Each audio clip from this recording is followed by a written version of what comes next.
Salut, c'est Loïc. Je suis ravi de te retrouver aujourd'hui pour cette nouvelle vidéo. Tu vois, sur cette nouvelle vidéo, on est au ski et j'avais envie de te tourner quelques plans. J'ai attendu qu'il fasse beau, mais ça n'est jamais venu. On a eu que des jours de pleine neige, donc on va tourner aujourd'hui ici, comme ça, avec le télésiège derrière, entre deux descentes. En gros, je t'explique. Ce qu'on va voir là, c'est simplement deux manières pour moi de faire du commerce, de faire du business, de faire de la vente.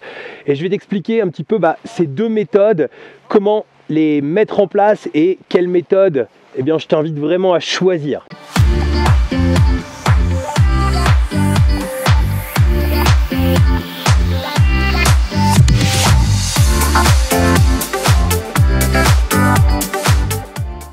Alors juste avant de démarrer, je vais t'inviter à t'abonner à cette chaîne, rejoindre des milliers d'investisseurs qui l'ont déjà fait. Pour ça, tu as juste besoin de cliquer sur le bouton s'abonner qui est apparu dans la vidéo ou bien juste en dessous de la vidéo.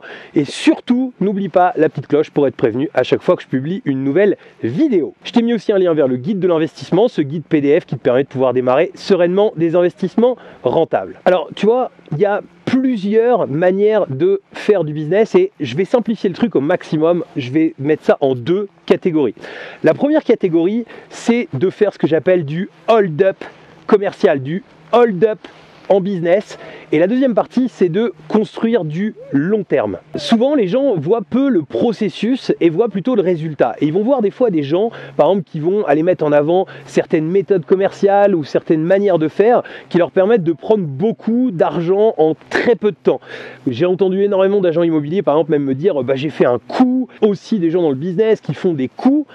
Mais la problématique, c'est que personnellement, j'en ai fait des coups, tu vois, sur un autre business que j'ai déjà eu. Et quand tu fais des coups, il n'y a rien de long terme en fait dans des coups. La seule chose que tu fais quand tu fais des coups, c'est que c'est cool, tu vois, de l'argent qui est pris à un instant T, mais souvent cet argent, comme il est pris facilement et au détriment éventuellement de quelqu'un d'autre, ou du moins quelqu'un n'a pas forcément exactement le service qu'il lui faut, forcément ça va nuire à ton image et tu ne seras pas sur un business long terme, c'est-à-dire qu'il faudra que tu ailles chercher en permanence des nouveaux clients. Et ça, c'est une vraie problématique parce qu'on ne se rend pas compte, mais le nouveau client, c'est souvent ce qui coûte le plus cher. Alors effectivement, tout business va chercher des nouveaux clients, mais si tu as mis en place un système qui permet soit que tes clients restent fidèles et achètent tes nouveaux produits, ou bien que tes clients puissent te recommander auprès d'autres, eh bien ce sera beaucoup plus simple que si tu as fait un hold-up. Alors évidemment, construire sur le long terme, c'est quelque chose qui semble plus complexe. Je vais prendre l'exemple par exemple d'un business sur Internet.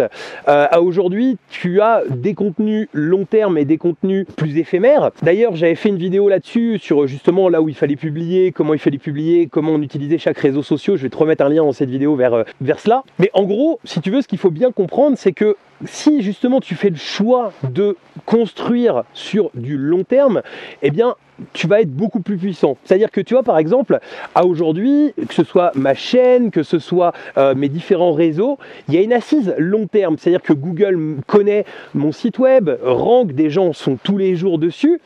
Donc, aller chercher du nouveau client, j'ai pas besoin de mettre la pression à des clients. Ou bien, si tu es dans mes listes email, tu as dû déjà voir que j'envoie pas forcément beaucoup d'emails. Je suis quelqu'un qui envoie un email de temps en temps, mais qui est pas là pour spammer les gens. Et tu vois d'autres gens, quand tu rentres dans leur liste, tu te rends compte qu'ils vont envoyer quasi un email tous les jours pour pas se faire oublier. C'est différentes méthodes. Moi, je te dis pas que c'est pas bien d'envoyer des emails tous les jours ou que c'est bien. Je te dis simplement que quand tu as construit quelque chose de long terme, tu as beaucoup moins besoin de travailler. C'est quand même ça qu'on recherche, c'est-à-dire c'est quand même d'automatiser nos systèmes, mais il y a un processus en amont, c'est-à-dire que tout comme pour l'immobilier, j'ai beaucoup travaillé, je travaille encore beaucoup sur cette activité internet, mais en tout cas, je travaille beaucoup moins que j'ai travaillé au démarrage et durant même, je dirais, la première année où j'ai quasi pas gagné d'argent comparé à aujourd'hui avec ça. Voilà, donc j'espère que tu auras bien compris que dans la vie, il faut éviter les hold-up parce que c'est pas ça qui te rendra riche sur du long terme.